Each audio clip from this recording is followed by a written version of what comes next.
سلامونه او نیکی هیلې ګرانو کتونکو په خیر راغلی پښتو کوکینګ ته. نن به موږ تاسو ته د ملایي قلفي چل در ښکاره کوو. دا ډیر یو اسانه طریقه ده، په دې کې نه پخول شته نه خوټ کول شته.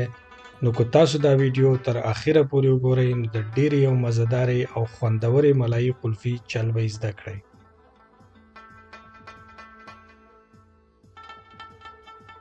د ټولو نه مخکې به په دې کې زموږ پکارېږي 2 پیالې هیوي کریم. دا به د اول واچوئ په یو مکسر کې.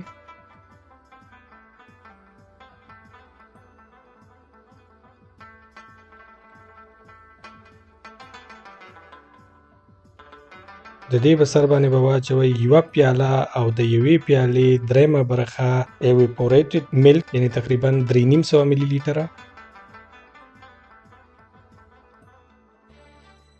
بیا به پکې 1 پیاله کنډنس ملک واچوئ، یعنی ټینګ پئ چې چینی پکې اچولی شوي خواږه.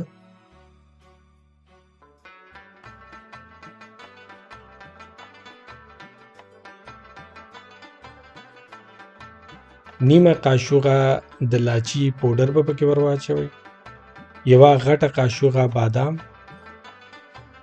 1 غټه قاشوغه پسته،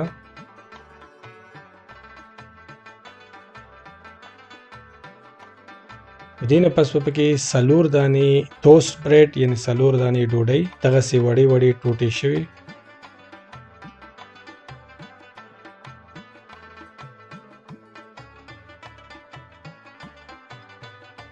سر به پې بند کړو.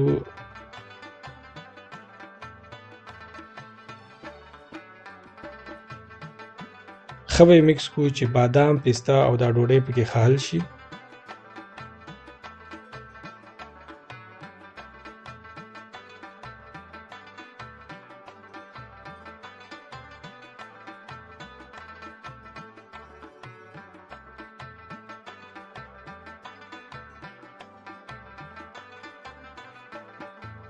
کله چې دا حل شول نو بیا به یو لوښي ته ور واچوو، د شیشې، د سیلورو یا د سټیلو لوښي ته.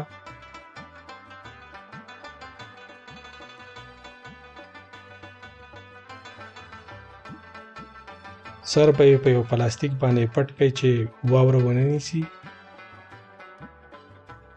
او په فریزر کې به یې تقریبا د 8 غنټو دپاره کېږدئ، یعنی د 8 ساعتو دپاره.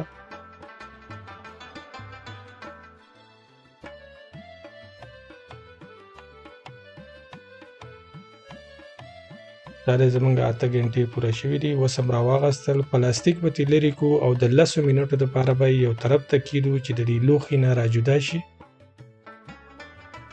10 منټه پس دغسې راجدا شول. اوس به یې پرېږدو او ښه په مزه به یې وخورو.